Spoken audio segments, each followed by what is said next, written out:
Hello everyone. In this lecture we will solve some numerical on root locus. Before going to solve numerical, I will recall some rules of root locus to construct it. The rules of root locus we have studied in lecture number 2 and lecture number 3. So there are some steps to sketch root locus. Step 1 is transform the characteristics equation into the standard form, and the standard form is this: 1 plus k ns divided by ds is equals to 0. This ns is your numerator part and ds is your denominator part. The step number 2 is find the open loop zeros and open loop poles and mark these zeros and poles in S plane like this. This is your S plane. Here the real axis is sigma and imaginary axis is j omega axis. Here we mark 0 by cross and pole by cross and 0 by 0. The step 3 is determine the real axis segment या part of root locus that are on the root locus by applying rule number 5. The rule number 5 says that any point on the real axis is a part of the root locus if and only if the number of poles and zeros to its right is odd. It means if this is the S plane and here this is the pole and this one is your 0, the segment of the root locus are, we will see here number of odd poles and zeros. So here number of poles and zeros are 0, and if we see here in the right side of this pole there is only 1 0 present. It means root locus segment will present between this pole and this 0.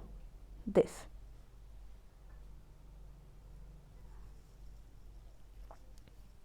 Step number 4, determine the number of asymptotes, means number of loci and corresponding intersection point, which is called as your centroid sigma a, by rule number 4 and rule number 11. As you can see, the rule number 4 is if p is greater than zeros, the number of pole is greater than number of zeros, then the number of asymptotes will be equal to your number of poles. If the poles are greater than your zeros, then number of asymptotes will be equal to your number of zeros. And the centroid can be found out by the rule number 11, and it says that the point of intersection of asymptotes with real axis is called centroid, and this can be found out by this formula: sigma a is equals to sum of poles minus sum of zeros divided by number of pole minus number of zeros.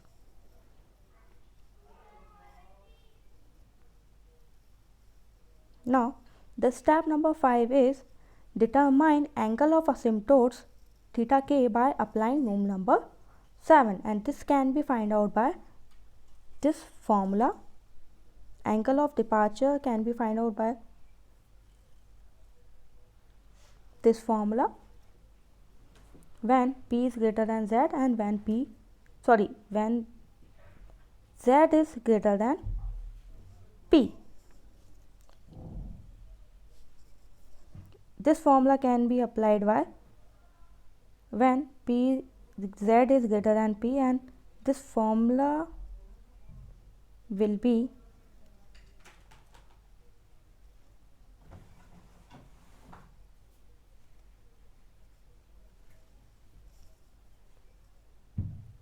when z is greater than p, your formula will be del k is equals to 2k plus 1 into 180 degree divided by z minus p. Okay. The step number 6 is determine the breakaway point and break-in point using rule number 6. This step is conditional, means if the breakaway point is and break-in point are present in the system, then we will apply rule number 6. The step number 7 is determine the departure and arrival angle using rule number 8 and rule number 9. The formula of angle of departure and angle of arrival is this. Step number 8, determine the imaginary axis crossing using rule number 10. So let's solve some example. I have taken one example here. The question is, consider a unity feedback control system with the following transfer function. GS is equals to 0.48 kp divided by S bracket में 0.0174 S plus 1. Plot the root locus for this system. So to plot the root locus of this GS, first of all we write characteristics equation, and for this we can already find out the characteristics equation by this formula 1 plus GS HS is equals to 0. Here the question says that unity feedback control system, it means the value of HS is equals to 1. So I am putting the values of GS and HS in this equation. So it will be your 1 plus kp 0.48 divided by S bracket में 0.0174 S plus 1. This is your NS and this is your DS.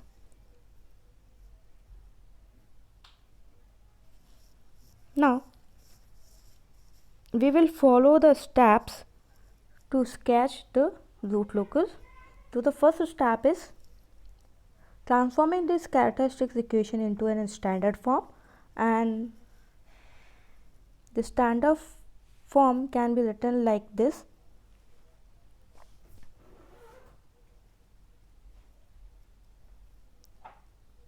One plus kp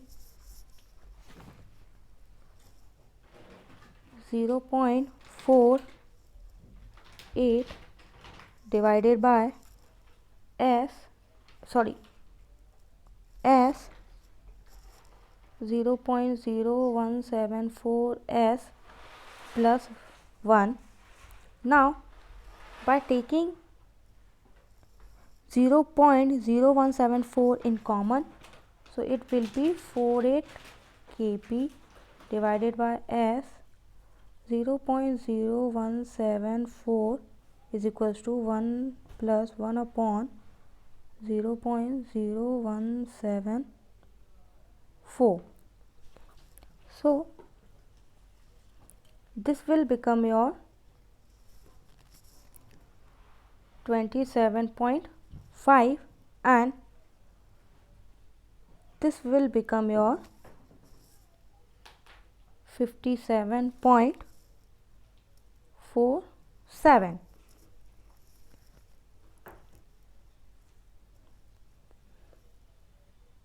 You can see here this is 57.47 and this is 27.5. The second step is find the open loop zeros and the open loop poles. So here GS is given as GS is equals to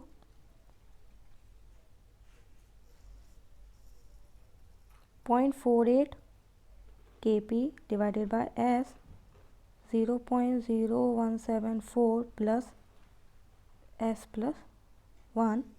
Here number of 0 is equals to 0 because there is no 0 present, and number of pole is equals to 2, and the location of pole is, the first pole is at 0 and the second pole is at minus of this term, minus of 57.47.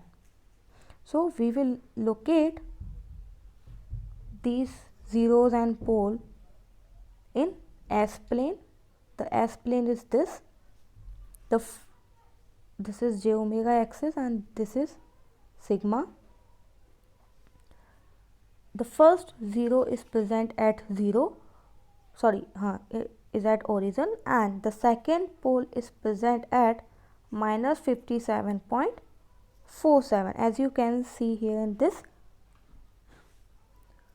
S plane.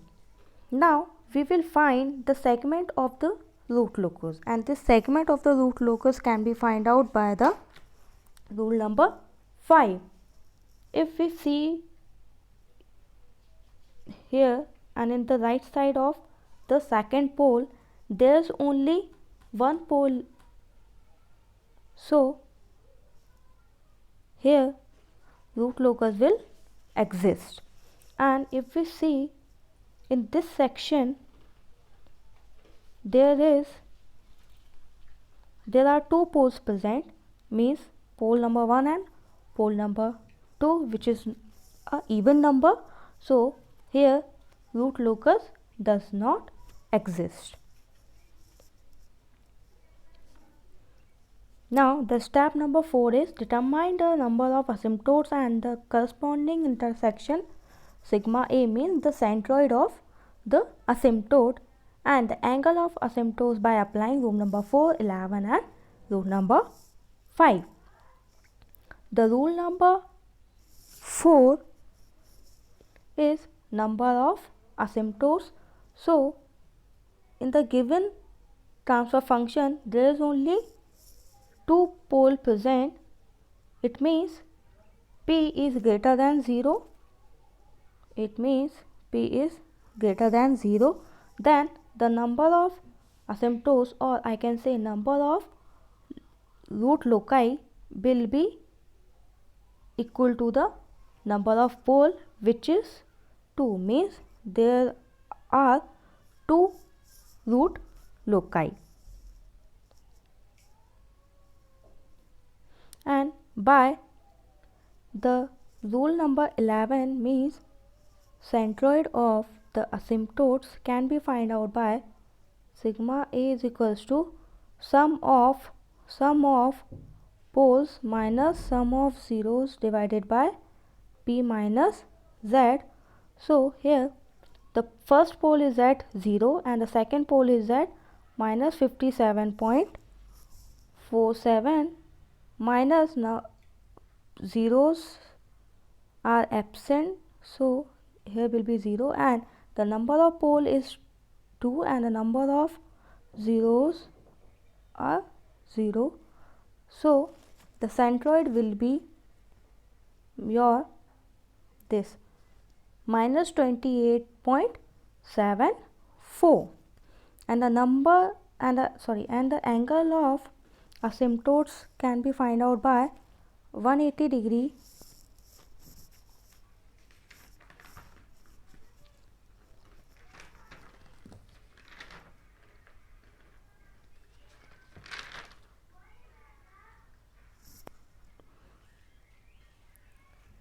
(2k plus 1) 180 degree divided by P minus Z in P greater than Z case. So here 2k plus 1 into 180 degree and P minus Z means 2 minus 0 and this 2 is 90 degree. So 2k plus 1 into 90 degree for k is equals to 0 and k is equals to 1 is first one is 90 degree and second one is 270 degree. So there are two asymptotes present and the number of asymptotes are, the first is 90 degree and the second one is 270 degree. Next step is step number 5. Determine the breakaway point and break-in point. For this, dk by ds is equals to 0. Now we will find the equation of k and this equation will be your s 0.0174s plus 1 plus 0.4s48k is equals to 0. So this kp is equals to this s minus of s 0.0174s plus 1 divided by 0.48. By differentiate this kp with respect to s, we will get this point s is equals to minus 28.74. This point is nothing but your breakaway point. This point cannot be your break-in point because there is only two poles present and these poles are on real axis. So your root locus will go to your complex plane. Now by applying all the steps, we can draw the root locus of this system like this.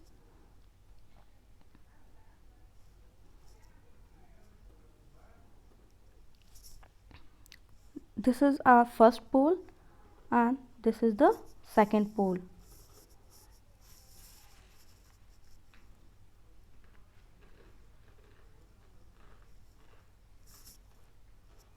So here, as we have find out that root locus will exist between the poles, so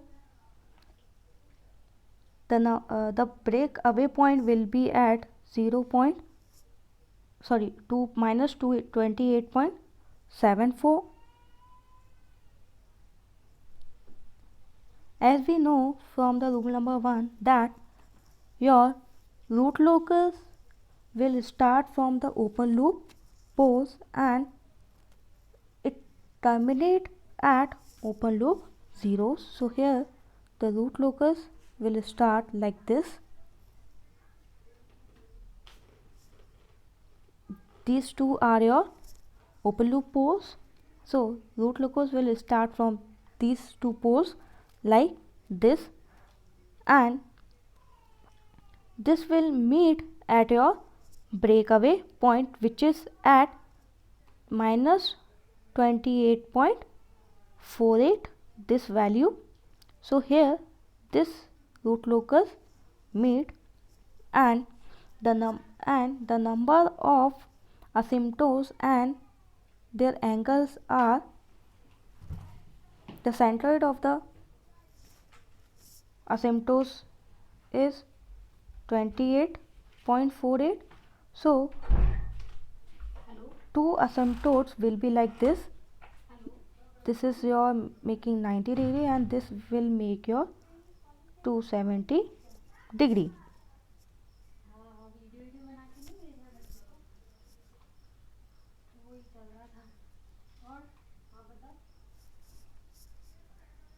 Now from this breakaway point, your root locus will go to the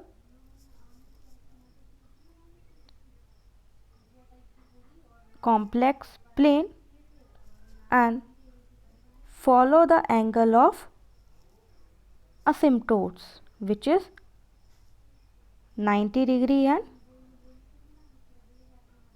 270 degree.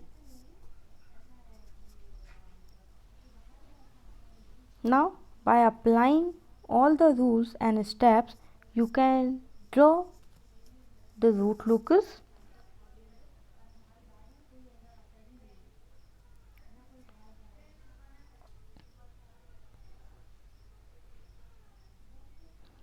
Here angle of arrival and the imaginary axis rule will not apply because the root locus, the first root locus is not crossing imaginary axis. So here last rule means the crossing of imaginary axis will not apply, and there is no zeros are present, so angle of arrival and angle of departure we will not calculate. So I hope you can solve other numericals also. Thank you.